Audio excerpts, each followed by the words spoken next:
Hey guys, Carl from Purple Moose Plays. Today I'm going to be taking a look at Founders of Teotihuacan from publisher Board and Dice and designer Filip Głowacz. This one is a sort of spiritual predecessor to their immensely popular game Teotihuacan, but that's sort of where the connection stops because there isn't any real mechanism connection here, with this one being a sort of action selection, resource management, polyomino tile laying game.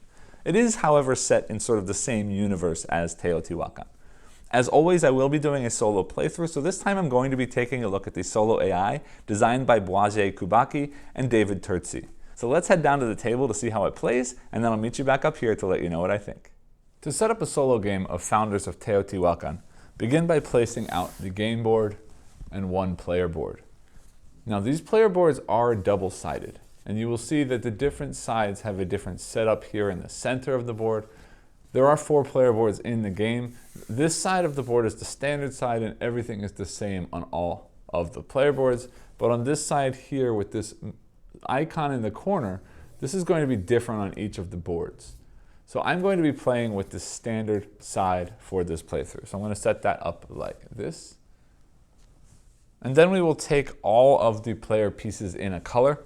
I, of course, will be using purple for my playthrough. So you have 1 meeple, 6 action discs, and 2 of these smaller wooden tokens. Those 2 tokens will be placed, one here on the 0 point of the score track around the player board, and then the other one down here at the start of this track here in the bottom right corner of the board. We will also place one of these blank pyramid squares in the center of our pyramid area of our player board.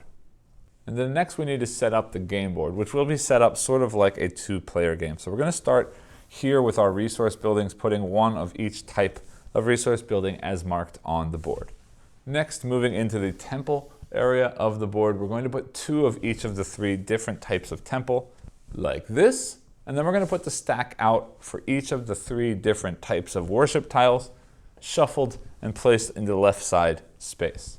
For right now, we're going to leave them like this, but you'll see in just a minute after we're done with all of the other setup, we're going to be turning over the top 2 tiles, putting 1 here and putting 1 face up on top of the stack. So each of those sets will have 2 tiles available to us at all times. But I want to finish setting up the board and explaining how the game works before we flip those over.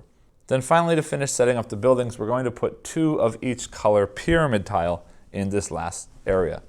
Next, continuing across, we're going to set up the round tracker. We will put the sun marker on the very first circle there, marking the first round of the game. And then for the solo game, we will be playing 3 rounds. So we're going to place the eclipse marker on the 3rd space here to show that that will be the final round of the game. And then finally, to finish setting up the board, we're going to put out bonus tiles on the first 2 spaces of each of these sections on the board. All right, so with that, we are done setting up the main board. There will be one more thing we need to do with our player board before we get started, but first let me finish setting up the AI section and sort of prepping for our goals for the solo game. Sorry, there is one more thing we need to do on the game board, and that is these masks. These masks are going to be scoring us points later in the game, but before we can do that, we're going to have to be removing all of the masks that you can see that have either this 4 or this 3+ symbol on them from the game. So each stack of masks will have 3 tiles in them of varying or decreasing value. So here in the purple mask, for example, we've got 9, 5, and 3. And we're going to randomly assign each of these stacks to a different area of the board. So I'm going to place this purple mask here, these yellow masks here, and these pink masks right here. And you'll see how that matters as we get into the second round of the game. That's when those areas will matter. Now there is one more thing I need to do to finish setting up my player board before we get into the game, but before I do that, I want to explain to you sort of the goals of the solo game and finish setting up our AI for the solo game. So to set up the AI, we're going to take 2 different colors of components. So for this case, I'm going to be using orange and green. All of the action discs means the 6 discs for each of those 2 colors will be placed in some kind of opaque container. This bag does not come with the game. I just happen to have this bag handy, so I'm going to use it. But you need to have some kind of opaque container that you put the 6 tokens or 6 action discs for each of the 2 AI colors. So we've got that. Next, we're going to randomly place one of the meeples for each of the two colors in the first two action spaces on that third spot. And these we're going to use to set up the sort of brains of the AI right now. So in order to do that, for each AI color, we're going to take one of each of the colored pyramid tiles, give them a shuffle, and then place them out in a row. So for the first AI, we've got green, red, blue. And for the second AI, I've got red, blue, green. And you'll see what this does when we get into gameplay, but this is going to give them the sort of a priority for the AI as to which pieces they'll be interacting with on the board. And to finish setting up this priority track, we have to do the same thing with resources.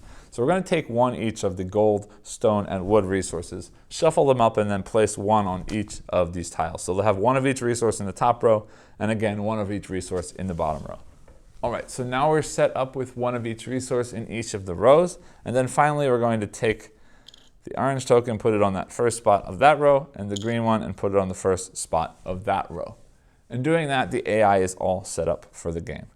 And then after we've set up the AI player's area like so, we need to set our goals for the solo mode. Now this game, the AI will not be scoring any points. So it is sort of a beat your own score game. However, there is a certain threshold that you should be getting over, which starts off at 80 points. And then you're going to roll a die, an 8-sided die, to choose 3 different goals for the game that you're playing. And some of those goals are going to add points to that 80 score that you need to get past or get above. So we're going to roll dice. I'm going to sort of show whichever ones I get up here in this top corner. I'll put them in as a picture rather than trying to leave this document on the screen. But as I roll, I'll explain what they are. And again, I will put them up there at the top of the screen. So we're going to roll our first die, which is a 4, which says I may not build blue pyramid tiles after the setup. So you'll see in just a minute, I'm going to get, and I might as well do it right now, one of each pyramid tile type. And I'm going to be placing them in my pyramid. And I'll explain how I do that and why I do that in just a minute. But this is telling me that I'm going to place a blue pyramid tile here now as the start of my setup, and I will not be able to build any more blue pyramid tiles for the rest of the game. And that's also going to give me an additional 10 victory points that I need to get in order to win this game. So right now we're starting with 90 points in the hole that I need to get above. We roll again, I got a 3, which says I need to have at least 4 stone buildings of size 2+. I haven't explained it yet, but there are individual or single square buildings as well as the buildings that show up here in this action space. But in this case, I need to have at least 4 stone buildings, and they can be of any of these 3 types. All right, so then we'll roll for the third and final time, which is a 4 again, which says I need to resolve 4 green worship tiles. And these again are the worship tiles. I'll explain how they work in just a minute when we get into the gameplay explanation. But I need to score or activate at least 4 of those green ones in order to win the game. So I can't build blue. I have to have at least 4 of these gray stone buildings on my board. And I have to have resolved at least 4 of those green tiles in order for me to win the game. So the last thing I need to do before we get into the game is place these 3 pyramid tiles on my player board as the sort of final setup for the game. But placing those on the board is going to activate these things that are printed on the board. And in order for you to better understand what those things are, let me briefly explain how the game works so you can understand what all the different buildings and actions are. Then I'll come back and do this. We will start the gameplay, and then through gameplay, I will explain how the AI player takes their turn as well. So as you can see from the round tracker over here, Founders of Teotihuacan is going to play out over 3 rounds. And every time a round ends, this will move down just to remind us that we are playing 3 rounds. And in each round, we're going to get a number of action discs that we're going to use to take actions, building things on our player board, and hopefully scoring points along the way. Now you'll see I start the game with 6 action discs. However, printed on the board here is this little minus action disc, which means every time we start a new round, I start with 1 fewer action discs. So I will have 6 in the first round, 5 in the second round, and then only 4 in the third round. And the reason that matters is this. on my turn, I'm allowed to place anywhere between 1 and 3 of these action discs on one of the spots on the board. Now, we cannot use these grayed out spots in a solo game. That's just going to be where the AI meeples go as they rotate through the board. And again, I'll explain more about what that means when we get into an AI turn. But again, on my turn, I'm placing 1 to 3 of my tiles or discs on one of these 6 spots. And you'll see on these 6 spots, there are already these bonus discs that have been laid out during the start of the round. And those are also going to count as a disc.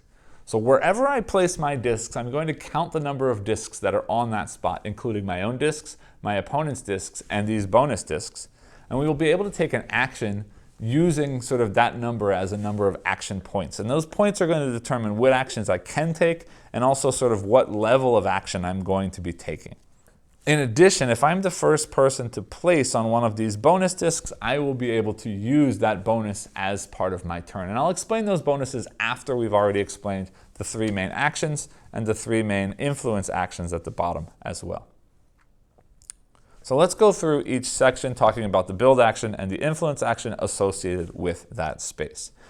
If I place discs on one of these 2 spaces, I can choose to either take this build action or this influence action. This build action will allow me to choose one of these resource buildings based on the action points that I have. And the number of action points is going to tell me the size, the maximum size of building that I can take. So if I have 4 discs in that stack, again, including my own, the AI, and or these bonus discs, I can take a size 4 tile or less, smaller. But say, for example, I only place 1 disc there and there's only 2 discs on the stack, the only thing I can take are these 2 space gray or brown buildings. So again, the number of discs in the stack is going to tell me the maximum size of tile that I can take. And those tiles will be placed out on my board. Now, one thing I did forget in setup is that this worker meeple should be placed at the top of the board. And the reason for that is, on my turn, whatever I build, whether it's these resources, these temples, or these pyramid buildings, I can only build into 2 quadrants that are adjacent to where that meeple is. And at the end of every turn, that's going to move clockwise from side to side around the board, which means I cannot build anything that is either on this side of the board or extends across that line to the bottom side of the board. And then likewise, when it's on the right side like this, anything that touches this left side of the board cannot be built, and so on. So I would be taking one of these resource tiles, placing it on my board, and then on all of the spaces that are orthogonally adjacent to that resource tile, I will be placing out resource cubes as a sort of production from that resource building. Those cubes can never be placed on top of a tile that has previously been placed on the board, and they can also never be placed inside this pyramid structure. But they can be placed on empty spaces, they can be placed on top of these mask spaces, and they could also be placed in a space that already contains a resource, but that would mean that I need to remove that other resource first before placing the new resource. And you'll see how all of that plays out as we get into the game. In addition, anytime I've completely covered an area of masks of a matching color on the board, I will then immediately take the top tile in that mask stack as bonus points for the end of the game. So that is the resource action. If I take the bottom influence action instead, I'm going to immediately produce one of each type of resource next to each of the resource buildings that I have. So for every resource building I've got in my player board, I will be producing one resource of that color. Or I could choose to instead place 2 gray or brown buildings anywhere on my player board, of course, within the sight of my worker. And that could be 2 gray, 2 brown, or 1 brown and 1 gray. In this next area, the build action is building temples. And in order to build temples, we're going to need to be paying resources. So to build a green temple, we'd need to build a stone and a wood resource. For a blue temple, we'd need 2 stone resources. For a red temple, we'd need a stone and a gold resource. But also, we can only build the temple that is at the action point level we have or below. So you can see that this temple is a 3, this temple is a 4, and this temple is a 5. So if I have 3 discs on this tile or on this space, I would only naturally be allowed to build that green building. Now you'll see that this is a 5, and I didn't mention this yet, but I need to, the maximum number of discs, including this bonus disc, that can be placed in a stack is only 4, which means I will never naturally be able to build this red temple. So what you see is there's a third resource here that's in a grayed out circle. And what that resource is the number, or is a resource that I can pay more of to bring my action point level higher to match whatever I need to build that temple. So for example, if I only had action point level of 2, I could spend an additional wood here to build that. I could spend 2 additional wood here to build that, or I could spend 3 additional stone to build that one. In addition, anytime I build a temple, I also get to choose one of the 2 available worship tiles to take into my player area, and those will be activated later. And the way that those get activated is by the influence action down here, which says I can activate one of any of my worship tiles that I have in my player area. And again, you'll see those come out in just a minute. They don't get flipped until we place our first 3 pyramid tiles, but I will explain them as they start to come out. Now, placement of those temples follows all of the same rules as the resource buildings that we saw before. But one thing we're going to need to pay attention is going to be for the end game scoring. The main ways that we're going to score in this game come from points on these worship tiles, any kind of points that we see, for example, this 2-point bonus disc, this 2 points on the board. And then finally, the main way we're going to score is based on pyramid tiles and temple tiles. And the way that's going to work is, for every pyramid tile we have in our pyramid, we're going to look at the quadrant that that pyramid tile is in, and we will score a number of points equal to 2 points for the pyramid if it's on the first level, or 3 points on the second or third level, times the number of temples of that color that exist in that quadrant. And you will see that sometimes temples and pyramid tiles will extend over quadrants, in which case they would score twice for the 2 quadrants that they are in. Again, a pyramid on the first level will score 2 points per temple of the same color. A pyramid on the second or third level will score 3 points per temple of that color. And you'll see that when we get up to this third level, if I ever am able to place a pyramid tile in the center, that exists in all 4 quadrants. So speaking of the pyramid tiles, the last action section is going to allow me to build a pyramid tile. All of the pyramid tiles are a size 4, which means I would need a level 4 action in order to place one normally. However, you will see each pyramid tile is going to cost 2 gold and 1 wood, but I can still spend an additional number of gold to raise my action level up to that level 4 that I need to place one of those tiles. And down here, the influence action for this section is simply going to allow me to move this token forward 1 space, taking whatever the points are that are listed above that token, and then giving me the option of returning one of my unspent worship tiles to the bottom of the stack, and then taking one of any of the available worship tiles in its place. All right, so now that that's all been said, you should have a general idea of how the game plays. Again, we are going to be a little bit more detailed as we get into the gameplay. But let's go ahead and place these 3 tokens out. Now remembering, this blue is going to be the only blue pyramid tile that I can place. So I'm not going to be scoring a whole lot for blue in this game. So I might, rather than trying and getting it to allow me to instantly place one of these blue temple tiles, using it instead to get one of these resource tiles and also to start building up towards the second level on some of the other things that I might want to be building.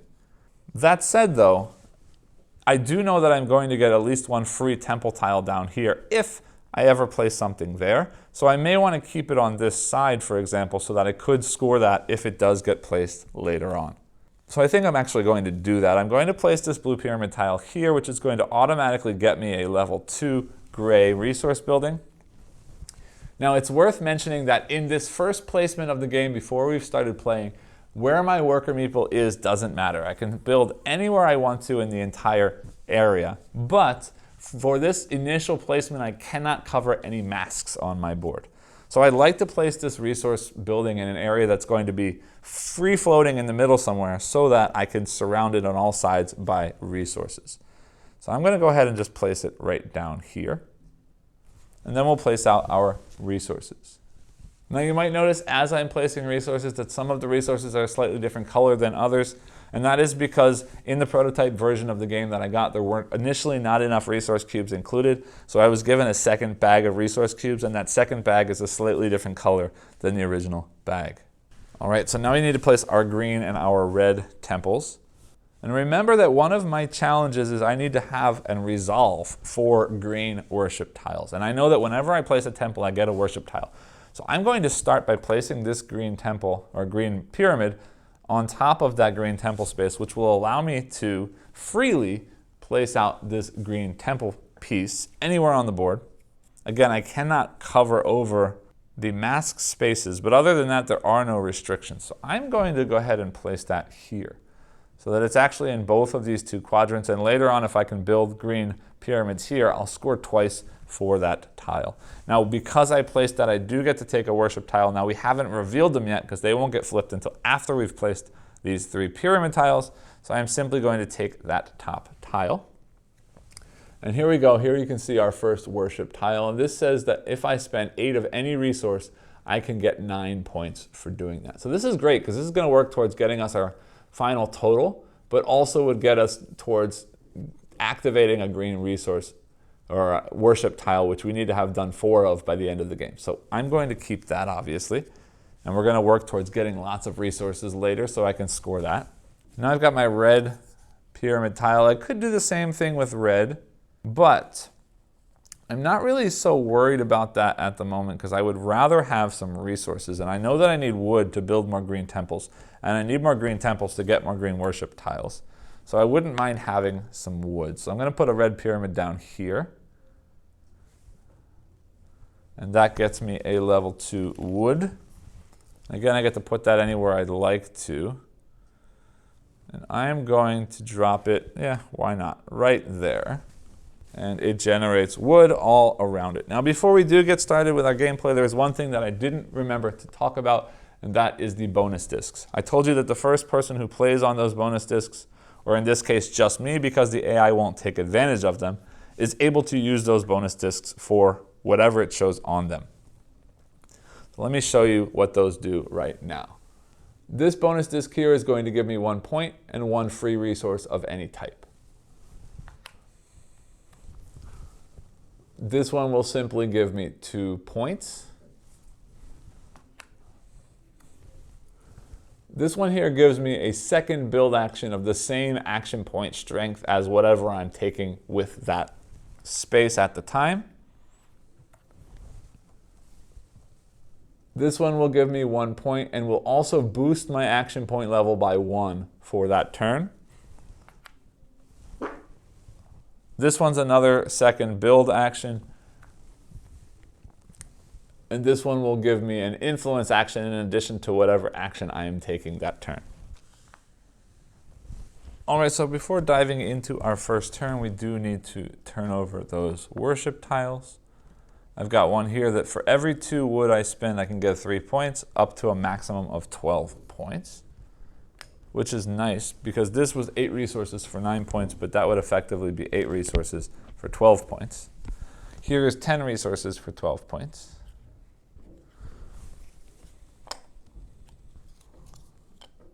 All right, so for blue right now, we've got scoring 10 points if we have 1 of each of the gray buildings. And here 6 points if we have 4 single square brown buildings.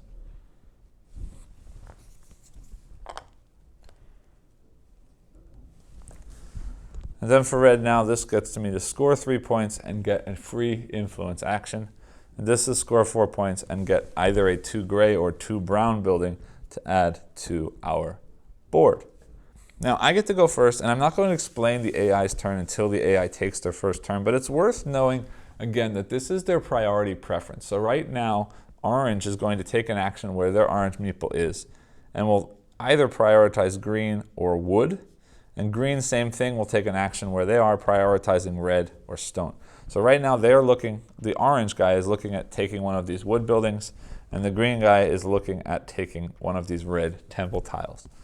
So knowing that, I should sort of focus my actions. But I also need to remember I can never build blue pyramids, and I'm looking to get at least 4 of these green worship tiles done, which means I need to place at least 4 of those green temple tiles. I also just realized I took the temple from the board when I placed my green and should have come from the supply, so we do still have 2 green temples available to us. And we will go ahead and take our first turn. I wouldn't mind being able to build multiple things. And I could potentially do that by placing on that build action. I don't have any gold resources yet, which would be very nice to have. And I am again placing in this top area. But I've got lots of stone, I've got lots of wood. Yeah, I'm gonna aim. Now, when they place out, I get to choose which of these spots they place in. And I'm going to hold off on gold because I'd kind of like to have gold here, covering these masks. And I'm going to do that on my next turn when my worker moves there. So I'm going to start up there. I'm just going to place 1 disc on this spot, which gets me a +1 on my action and +1 point. So I'll start by sliding that to 1 point. And now I'm at a level 3 action. And level 3 is actually going to be that green temple. So all I need to do is spend 1 stone and 1 wood. I'm going to take some from off of the top of these masks so that I don't cover them later. And I get to place a green building anywhere in these top 2 quadrants. Now I can't have it cross across the line because I don't have any ability to build on this side right now because I'm at the top. But I'm actually going to place it here. I can extend over that line because both of those quadrants are in my reach. And that's going to let that score twice if I have a pyramid there or there, which I likely will later on. Yes. Let's do that. Problem is I don't have any gold, and I'm thinking I might want gold for the next turn. And I was hoping to cover that with my gold, but maybe not. Hold on a second. Yeah, you know what? I made the decision. I'll stick with it for now. We'll see what happens next turn. So for the AI's turn, they're going to draw 2 discs from this bag.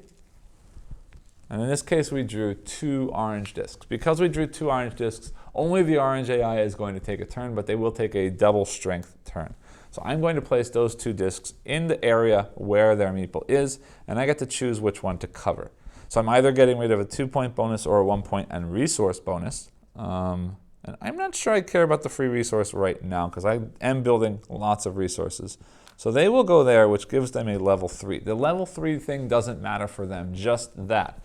In this area, if they place 1 disc, they will choose the lowest or smallest building of the type matching their priority. And if they place 2, they will choose the largest building matching their priority. Their priority right now is wood. They place 2, so they're going to remove that double wood from this round. Now you see this is 3. I told you the maximum is 4. So I could place 1 there and get a level 4 placement, which could be really helpful in a few minutes. We do have to remember also that I am still trying to build gray buildings as part of my goal. My second goal was to have at least 4 stone buildings. So I do need to build more stone buildings. All right, so after the AI has taken a turn, their meeple advances to the next spot. And also their token or disc moves to the next spot as well. So now they're going to be aiming for this red temple, just like green is. But it's my turn again. And I think I'm going to, I should have moved over here. And I think I'm going to focus on picking up some more stuff. Yeah, I'm going to build. I want that other temple. So I'm going to actually put 2 discs out this time. Because I don't, no, I don't need to spend, hold on. Yeah, because I want to get a gold with my build. Or do I? Actually, hold on. From this location, I don't have any gold to buy a temple. So yes, I do want to get gold. I am going to place 2 actions. I'm placing 2, which gets me 3 action points and a double build because I placed on the build spot. So I'm going to first spend a stone and a wood to build this other green temple. And where do I want to put it? I could do that to instantly get a yellow mask, but the yellow masks aren't worth all that much, and I'd rather be working towards these purple ones, which are scoring a whole lot more. So I'm going to place down here, and then I'm going to use my other level 3 build to take this level 3 gold which doesn't quite fill that in. But hold on, if I put that there, I get 1, 2, 3, 4, 5 gold. If I put that there, I get 1, 2, 3, 4. Could be 5 if I move that there. Let's do that instead.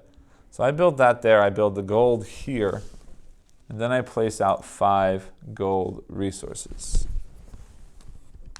1, 2, 3, 4, 5.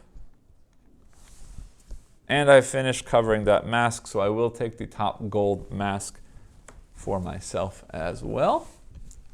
Move him to the next side, and it is the AI's player turn again. Again, drawing 2 discs from the bag.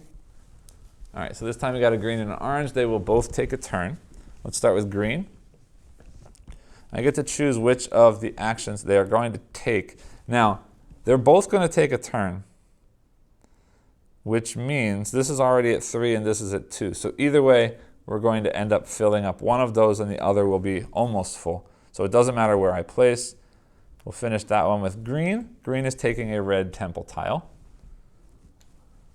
And they will then move to the next section and advance here, which means they're now aiming for a blue pyramid, which doesn't matter to me at all because I can't take them anyway. Orange is going to do the same thing. Now this is already a 4, so I can't place anything there. But I can place right there. And there again, aiming for a red temple, so that goes away. Which is sad for me because now this area is sort of meaningless for me aside from using one of these worship tiles.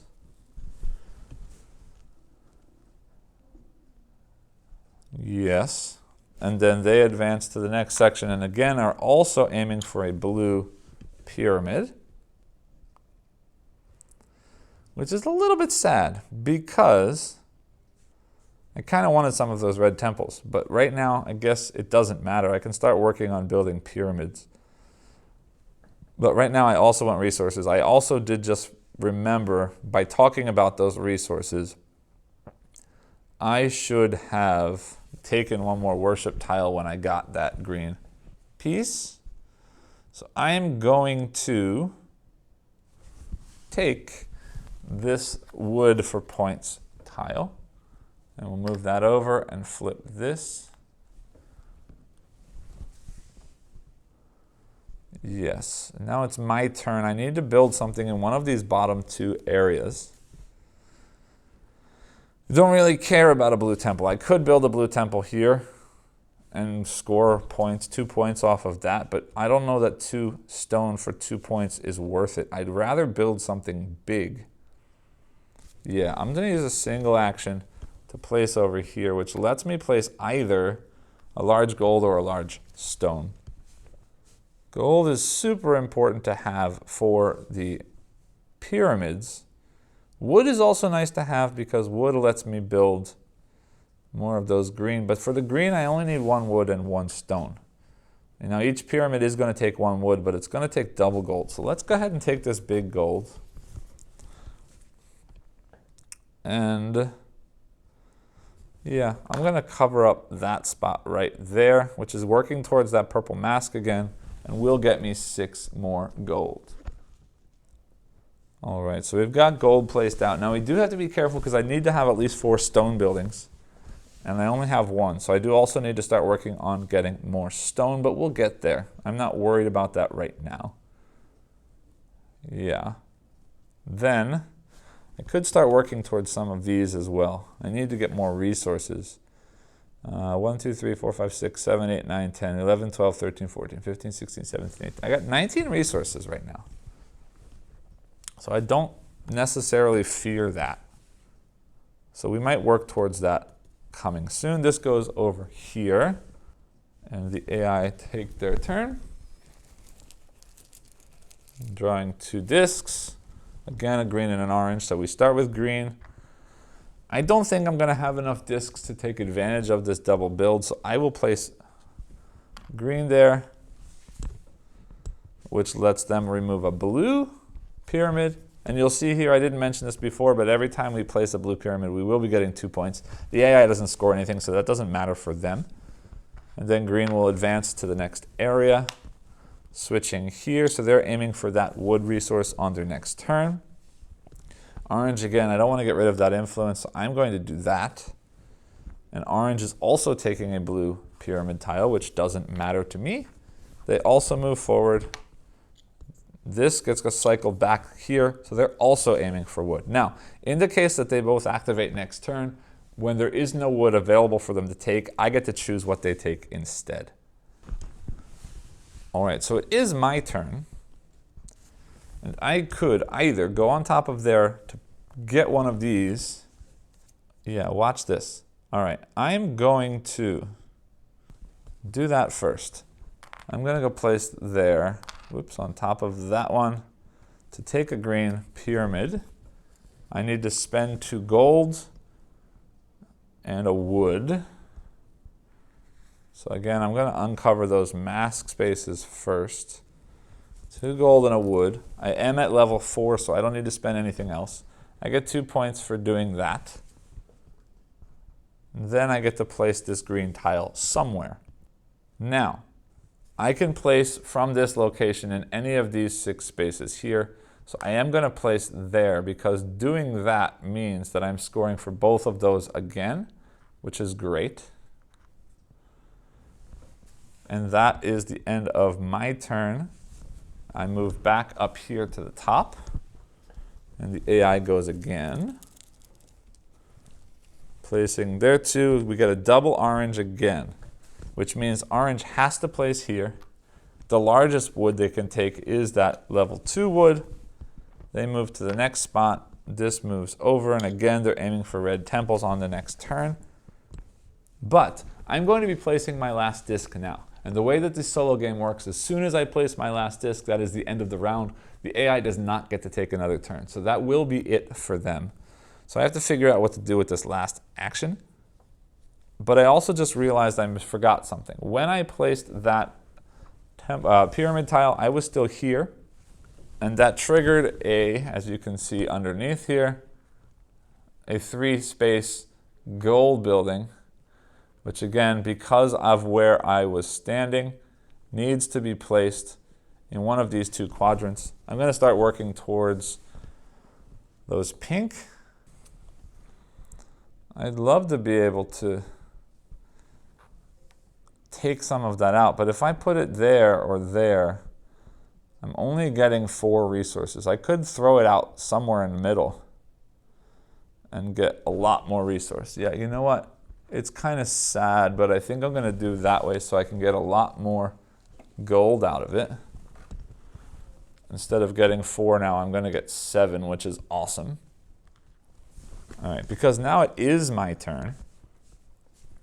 And I am going to place my piece here on this bonus disc, which lets me take an additional influence action in addition to my regular turn. Now, I'm going to place there. Actually, truthfully, sorry, I'm up here now. I was going to take a double influence action, but you know what? At this point, I'm not going to, because 1, 2, I need 2 gold and a wood to build a pyramid. I'm at 2 action points. I can spend another 2 gold, means 4 gold and a wood, to build the second green pyramid. That is very worth it. Yeah, let's do that. So I'm going to spend 4 gold, which means 1, 2, and I'll show you why I did that in a minute. 1, 2, doesn't really matter where else. Let's do 3, 4 over here. Whoops. And 1 wood to place out this pyramid tile, which I am going to put here. I could put it here or here, but this one is good because I got lots of green coming over here. And that also means now I can start working on a second floor there. Yeah, all right, so that just covered up 2 points and a small building. So I get 2 points for building that, another 2 points for covering that, plus I get to choose either stone or wood. Now I do like wood a lot because it lets me build temples, and it's my bonus build for temples, and I need it for pyramid tiles. I do need 4 gray tiles, but level 1 doesn't count. They have to be 2 or higher. So I'm going to take a wood. And I'm tempted to place it on that mask, but the problem is I'm only going to get 2 wood if I do that. Yeah, I'm going to retcon a little bit. Instead of using that gold there, I'm going to use that gold here, because I'm going to place the wood right there. And that'll get me 4 pieces of wood. Now, I got a lot of gold out there, and I just triggered an influence as a potential second thing. So I need to trigger one of these. I'm going to use this influence action because I need to finish 4 of these, and there's only 3 rounds. So I'm going to do the one that costs more right now, spending 8 resources. Yeah, all right, I'll do 2 gold. 1, 2, 3, 4. Yeah, I'll do 2 gray is 6. And I still have a ton of gold, so I'm going to spend 2 more gold, keeping that wood. There's my 8 resources, which gets me 9 points. We'll flip that over. Done. 9 and 7 is 16 points. Then we move to the next side, and that is the end of the first round. All right, so we're going to first remove one of my discs from the game. We will then put all of the AI discs back into the bag, all of my discs back into the player area, and I will refill everything on the board. All right, and then we have to clear off all the bonus discs, mix them back up with the remaining ones that we still had left over in the first round, and we will reseed all of the bonuses onto the board. All right, and then finally we need to advance the round marker. You see that we should have lost 1 disc, which I've already done, so we are down to 5 discs. And now we go ahead into the next round. Now, in a normal multiplayer game, we would be passing the first player token to the next player, but in this case, we don't do that. Instead, at the start of the second round, we're going to just draw 1 disc from this bag, and we will take a normal action with that. So we're going to take this. These are both build bonuses, so it doesn't matter which one I take. Red is aiming, or orange is aiming for red, so they're going to remove that red temple. They're going to advance to the next space. This also moves to the next piece, which means they're aiming for blue temple, or blue pyramid, which is fine with me. And then, for this special move, anywhere we have an AI disc, we're going to remove 1 mask from that pile. So we just got rid of this 3-point yellow mask, which honestly is much better than losing a 7-point or a 9-point mask. So I'm not upset at all. All right, back to my turn. I'm going to get real tricky this turn. I got to really start paying attention to these guys, but I'm going to start scoring big right now, I think. So I'm here. I'm going to place, how much resources do I have? I want to take this double build so I can build a green temple and a green pyramid. If I build it with a 2, I'm going to need 1 stone, 1 wood, and another wood to build that one, to add 1 to my 2. Then over here, I'd need 2 gold and a wood and 2 gold. So I'd need 4 gold, 3 wood, and a stone, which I can do. But if I place 2 of them, what's that going to mean? If I place 2 of them, then I need 1 stone, 2 wood, and 2 gold. So I'm saving 2 gold and a wood and losing an action possibility. I don't think so. No. All right, I'm going to place 1. So I'm going to first play a stone and 2 wood to build my green temple, which has to be in these 2 quadrants, which is perfect, because I'm going to cover that right there, which is my completed purple, which gets me a 9-point mask, which is awesome. And then I get a second build. I'm going to build a green pyramid, I think. I need to be careful because I still need some gray buildings. But that's fine for right now. Yes. So to do that, I need 2 gold and a wood to start. And then I'm level 2 only, so I need 2 more gold to build that pyramid piece, which gets me 2 points. And now I'm going to build there, which is awesome because that's 3 for everything there, which has just now gotten me 12 points extra, which is great. So I'm happy with that, and I get to take another green worship tile. Now I do have to complete 4 of those. So while 10 resources for 12 points is great point-wise, I need to complete them rather than get good points out of them as long as I can score other ways. So I'm going to take the easier one there, which is going to let me spend 5 resources of any type to construct a single pyramid, which would be really, really nice if I can get lots of stuff built that way. All right, so that's the end of my turn. But I need to get the 2 points for that pyramid. All right, that is the end of my turn. AI takes their turn, which is 2 green. Green goes twice, well, 1 double turn. I can either cover 2 points or a point and an increase. I'd rather cover the 2 points because I want to get 2 buildings this turn, probably. Yes. All right, so there's that. So green is aiming for the biggest piece of wood, which is gone there. They move ahead.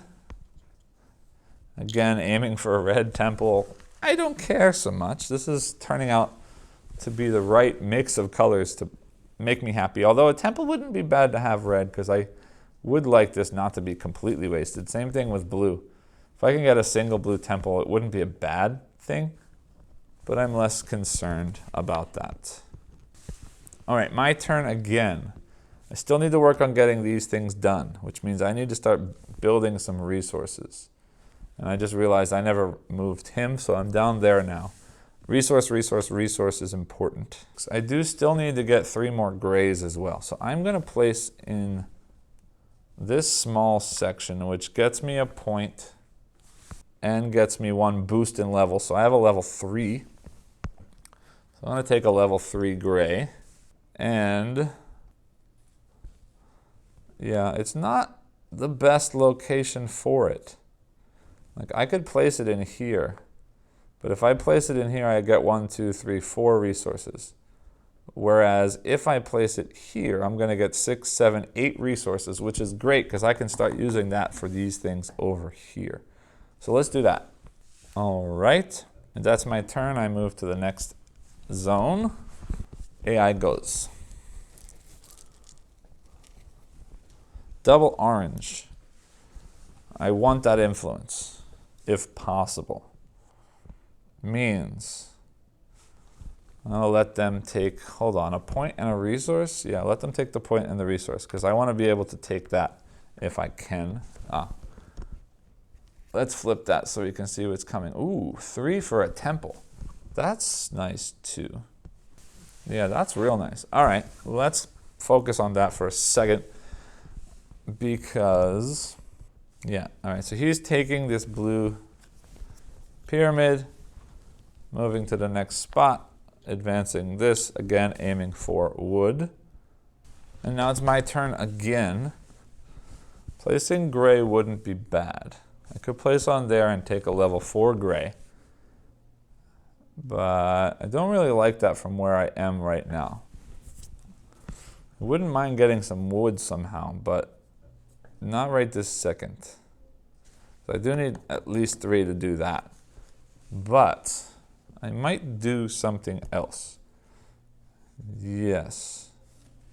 From where I am, yeah, let's do that. I'm going to place in this influence section. Because what I'm going to do is I'm going to move this up for my regular action, which gets me 2 points and lets me swap a tile. And I don't know if I care about this 3 points right now. So I'm going to put that at the bottom. And I'm going to take this one instead. And then we're going to flip that over to see what we get. Ooh, 1 of each resource. That's a nice one to have. But 3 resources gets me a temple. 5 resources gets me a pyramid. I think right now I need to use my second influence from that bonus to trigger this 5 resources for a temple. So I'm just going to spend a ton of stone because I don't really need it much for much of what I'm building. 1, 2, 3, 4, 5. Stone gone. And I'm going to build a green temple. Sorry, That's not a temple. Pyramid. It doesn't come from the board, it comes from the supply. So I'm going to build a pyramid right there, because that is in my reach. And that is going to score on those, not these, but those two. And then, because I just covered it, I get to take one more worship tile. I'm going to take that mix, because that'll be easier to get. And then let me flip that over. 3 resources for a temple. All right. That's my turn. AI goes next. All right, a green and an orange. We'll start with green. It doesn't matter where I place because they're both the same height. Green is going to take away that red temple, move to the next spot, move to the next spot. All right, then orange takes their turn. If I put it there, they block me forever. If I put it there, they're both level 4s, which I like to see. So I will do that. They are going to take the smallest wood that's available, which is sad because I'm running out of wood. I can only build one more pyramid until I get some more wood, or one more temple. Both of which are good, but yeah, I'm a little bit worried. Then they advance to the next spot and the next spot. And my turn, I have 2 more turns. I should probably either trigger another one of these, which I don't really want to do because I don't have a ton of resource right now, or, well, let's say, and or work on building another gray building. Oops, I should be over here. I think I'd rather aim the gray building down in this area, which means, yeah, let's build a pyramid there this turn. Why not? There's already a stack of 3. If I put that there, that's a stack of 4, which means I don't spend anything extra. 2 gold and 1 wood gets me a green pyramid, which gets me the 2 points printed on the board and lets me build a pyramid right there, which is awesome, because that's another 6 points there. I would like to, in the next round, be able to put a green temple in there. It would be really, really nice, but we're good for now. Yes, that's it for me. AI goes next. And they are placing out 2 green. The only place that 2 green can go is here, because that's maxed, and now that's max 2. He's going to take a red temple, or sorry, red pyramid, move to the next spot there, rotate there. My turn. And I would like to either place a gray or build a temple. I can't build a temple. Actually, let's come here. I can't build the temple right now because, yeah, I'm sort of out of space. So what I'm going to do, yeah, I'm going to aim for that gray because I need to have 4 of them anyway. I'm going to place a gray. It doesn't matter where. Here, because on this side I could potentially cover that mask. Put that gray there, place out my resources. And that is the end of the second round. So we're going to go ahead and reset everything just like we did at the start of the second round, doing the same thing again now for the start of the third round. All right, so now we're all set up for the third round. Just like we did in the second round, we're going to start by letting the AI take a turn. However, this time we're drawing 2 instead of 1. So we've got double orange, which is interesting. Okay, so double orange is going. They can either do a double build or the 1 point increase. Yeah, I'm going to give them the 1 point and increase, which means they're on red. They're taking a red temple away. They move to the next section. And now, everywhere we have a thing, we lose a mask, which is great, because all we're losing is a 2-point yellow mask, which I wasn't aiming for anyway. All right, so thinking about my steps that I need to do. I want to score maximum points on this stone wood gold, so I need definitely another wood. I can use this to get a temple. I need to make sure I trigger 2 of those. Then I also want to definitely get a gray, because if I don't get a gray, we're in trouble.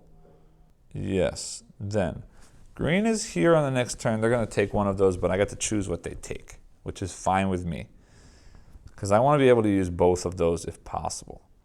And I really want to use that one because it's going to let me place more resources and trigger something else, which would do one of these, which is great. Right now, I don't want to do the temple because I want green at the top of the board. So for now, I'm going to aim for getting some wood, which means I'm going to place one disk, get 1 point, and an increase to my action points, which is 2 plus 1 is 3. So I will take this 3 wood. And I'm going to place it here. It's going to be sad because we're getting rid of a gold and a stone. Hold on. Yeah, that's fine. We'll get rid of a gold and a stone.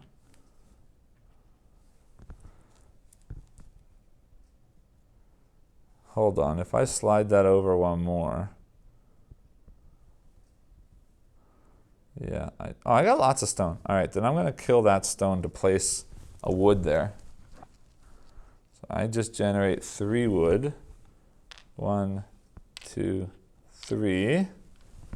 And then that is my turn. So I rotate to the next side, and AI takes their turn. We get a green and an orange. So green first, I'm not covering that. I'll let them take that. They're going to take the smallest brown, which is that. They move to the next spot and the next spot. And then orange takes their turn. I don't think I'm building any more pyramids because I don't have any gold and I'm not planning on building any more gold. I want to start focusing on other things because I don't care about pyramids here, and the only way I get a green in the middle is if I place 1, 2, 3, 4, 5 more pyramids, which is never going to happen. So I don't care. So I'm not using either of these. It doesn't matter which one I choose. Orange is going to, actually, potentially if I decide to do this, plus 1 point is good. So orange is going there. They're going to kill a red pyramid. They move forward 1. They move forward 1 here, and it's my turn on this side.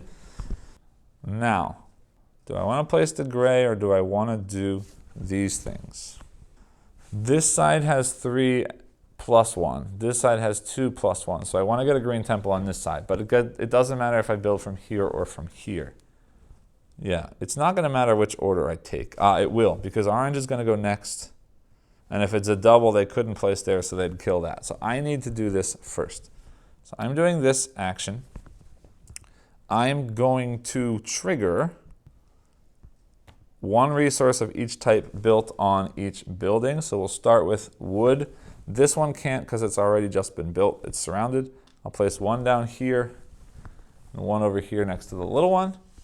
Now gray, I have 3 gray buildings, so we're generating 3 resources.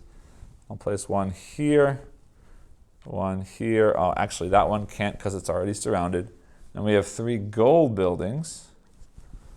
So I'm going to place 1 here, 1 here, and 1 here. Good. And then my second bonus action is going to use one of these 2. It doesn't really matter which one I use. It does, because I want to build the gray on the next turn. So I'm going to trigger this 3 resources for a temple. And I got a lot of gray, so I'm just going to kill 3 gray to place a green temple piece, which I will place right there. And because I placed a temple, I still get to take 1 more green worship tile. And I don't have enough time to use it, so I don't really care. Either way, I'm getting points. I'm just going to take this because I need to take something. It doesn't matter. Again, I only need to get 4 of them, and I will be getting 4 of them. So that's that from me. AI takes their turn, which is 2 green. They can't place it on the orange stack because that would be 5 discs, so they're going to place there, and they're going to take a red temple and move forward 1, and again move forward 1 here, and it's my turn. I'm up here now. I'm going to place, doesn't matter, but I will take this 3 here, which lets me take a 3 gray, and I'm going to put that in the corner because I don't really care about resources, but that covers the pink masks, which gets me this 7-point mask, which is awesome. I do generate 1 gray, but I don't really care at this point. And then I rotate to the next space. AI's turn, they go, they take, and they get an orange and a green. Orange goes first, it doesn't matter where they place. They're aiming for yellow this time, so they're going to take the smallest yellow. I think I may have forgotten to do something, but that's okay. I think I forgot to advance the orange once because it should have been the same 3 pattern. Means they should have been aiming for brown, but it doesn't really matter because that means they would have taken a blue temple instead of the red temple. Doesn't matter. And they would have taken a wood, which there isn't one, so I probably would have given that to them anyway. So I don't really care. Green takes their turn. Doesn't matter because I'm not playing here. I will do that. They will take a blue temple. They will advance here. This will advance here. And now I take my final action for the game. Playing here just so I can take this influence action. 4 points for one of each resource. So I'm going to spend 3 gold, 3 wood, and 3 stone to score 12 points. I'm going to move from 26 to 36 and 38 points. And that triggers the end of the game.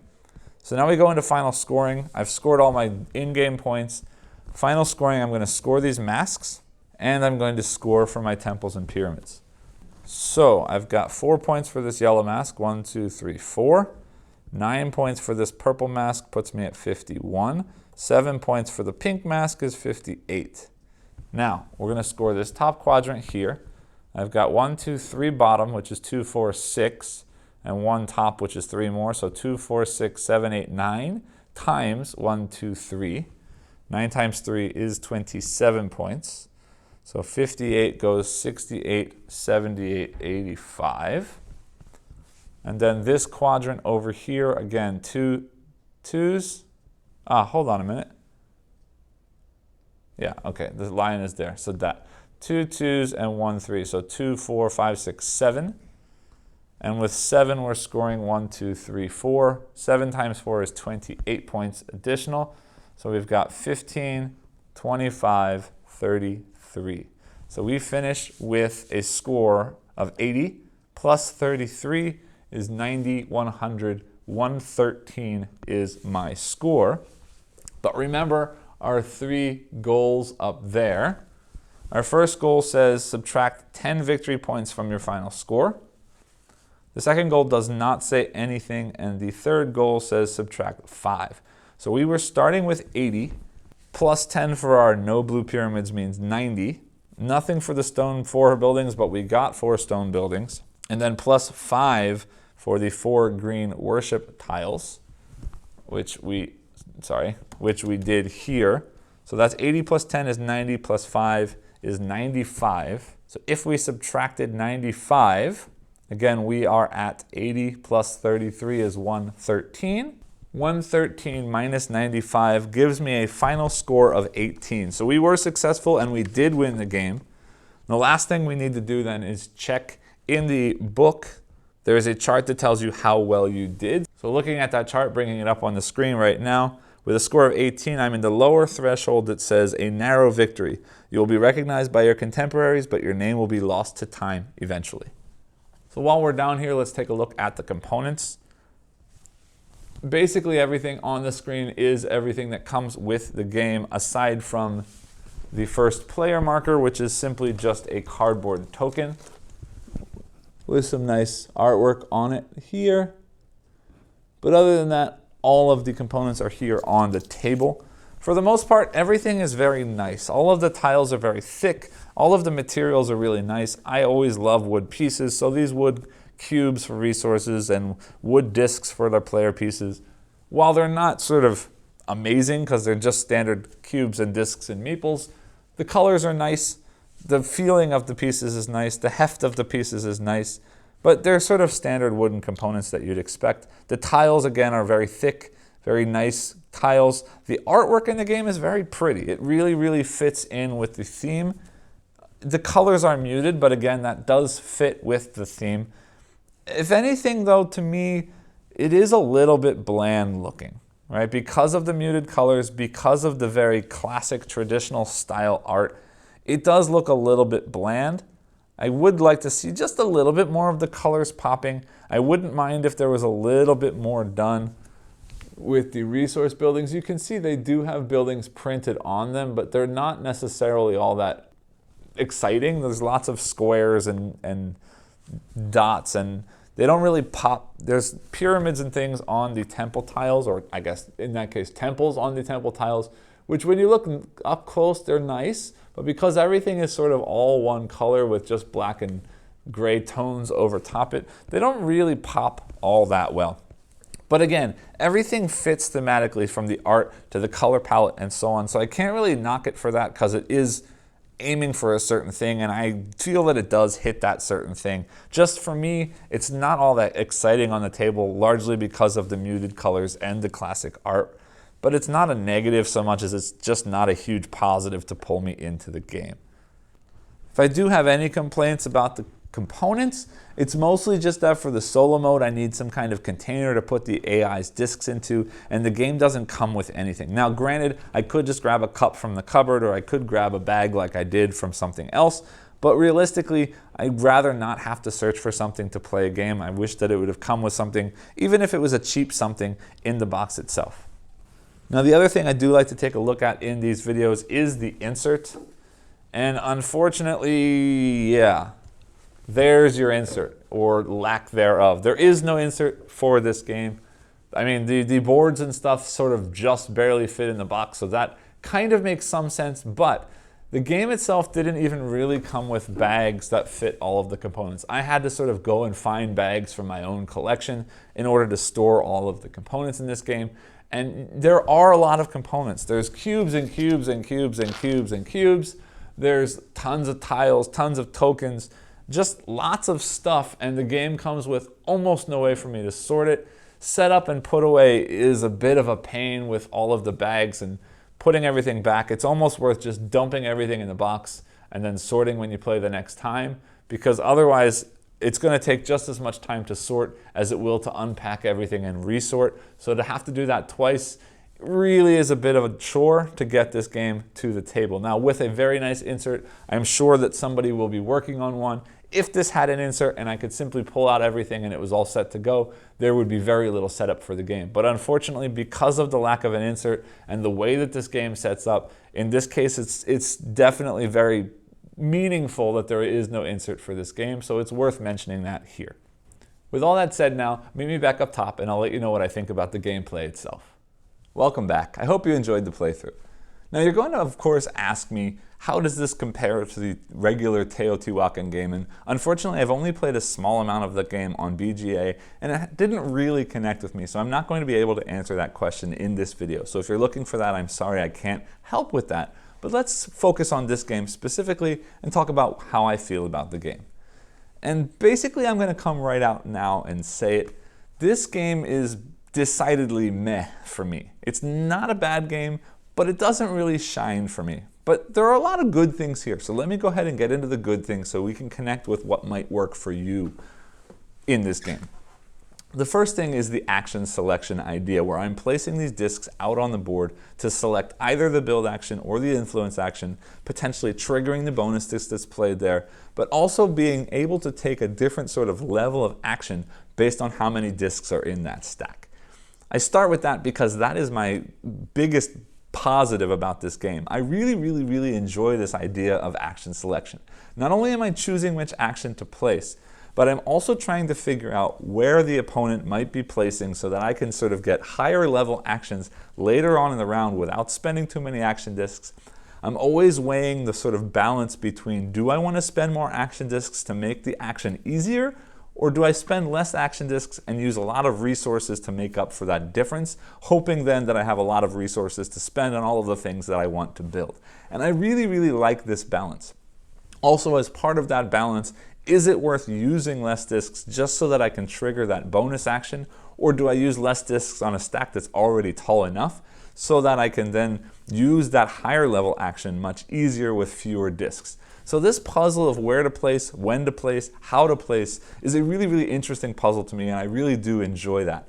Now I imagine in the multiplayer game it gets even more interesting because you remember that the stack can only go to 4 high, so then it's about blocking off the other players from certain actions or preventing them from getting those higher level actions by placing multiple discs to sort of block off a space. And I think that would probably add even more in the multiplayer game. So the action selection for me is a really, really, really good one. Now, on top of that, the next thing then is once you've bought those tiles, the placement on your board. I'm a big fan of polyomino, tile laying, spatial puzzle kind of games, so I was very excited about that mechanism here. And there are good things and bad things for me about it in this game. The good thing is I still get the feeling of finding the best places to put those tiles on the board. The not so great thing about it is that there's not really much of an efficiency puzzle about how things get placed on the board, aside from the end game scoring. And we'll get to that in a minute because that is a positive for me. But the negative here is, in most polyomino games, you really are trying to figure out how they fit into each other in the best way. And you should see in my playthrough that I never really struggled too much about where things could go, aside from good placement to get more resources when I build a resource building, or good placement to cover up those masks on the board. But otherwise, it wasn't really much of a how do things fit together kind of puzzle, which is what I enjoy most from a polyomino style game. Now, that said, the endgame scoring based on the pyramid tiles and sort of the temple tiles that they're overlooking, I think is a very interesting one and a very clever one. And it is something you're really working towards to try and score more points at the end of the game. And that is really obviously, with that being the main scoring, the sort of main chunkiness of this game. And I think that's a fun one. I do enjoy that puzzle, especially because something else that we're going to talk about, and I should talk about right now, is how the worker moves around your board every turn. So you are only able to build in certain areas on the board. And while it may not be hard to fit the polyominoes in that section, it is important to pay attention to what's getting built where for that final scoring. And I like that piece of the puzzle as well. Now, you will see in the solo game with only 3 rounds, I don't know that I will ever get that top piece of the pyramid built. If I had more rounds playing a normal 2-player game, getting 4 rounds, I might then be able to build more and build faster. Now, I probably could have built more and built faster if I had sort of given up on some other things. But it's that balance that's the main piece of the game, and I enjoy that balance. So on a whole, most of the mechanisms in the main game I really enjoy, right? We also have those influence actions. You saw me using them to pretty good ability in my playthrough, using the influence action to trigger those worship tiles, using the influence action to get extra points and swap worship tiles. That one may not be so useful in many games because you get the worship tiles that you want. But sometimes things change throughout the gameplay, and you do have to change your strategy about how to use those worship tiles and which ones are best for you at any given time. So it is nice to have that there and available so that you can swap things if you do find yourself stuck in a corner without many options. And then that other influence action of putting out resources on all your buildings. If you've got lots of resource building, that's a big thing, especially when some of the worship tiles give you lots of points just for having lots of resources to sort of donate in or trade in for those points. So those influence actions are pretty important. It's not just about building, it's about how to use the buildings to the best of their use throughout the game. And then of course those bonus discs that allow you to trigger an additional influence action or trigger an additional building allows you to sort of pull more and more out of that system as you play. So it sounds that I like the system a lot, and I pretty much do. Again, the polyomino piece is a little bit underwhelming, but otherwise the game plays well. I enjoy the way the game plays. Before I sort of explain my original meh feeling, let's talk about the solo AI. This is a David Turczi solo, right? We've got Błażej Kubacki also as partner in this. I'm sure he put a lot into this as well. And overall, I kind of love it, and I kind of don't love it at the same time. And that's sort of how I've been sort of feeling about this game in general. But let me explain what I mean.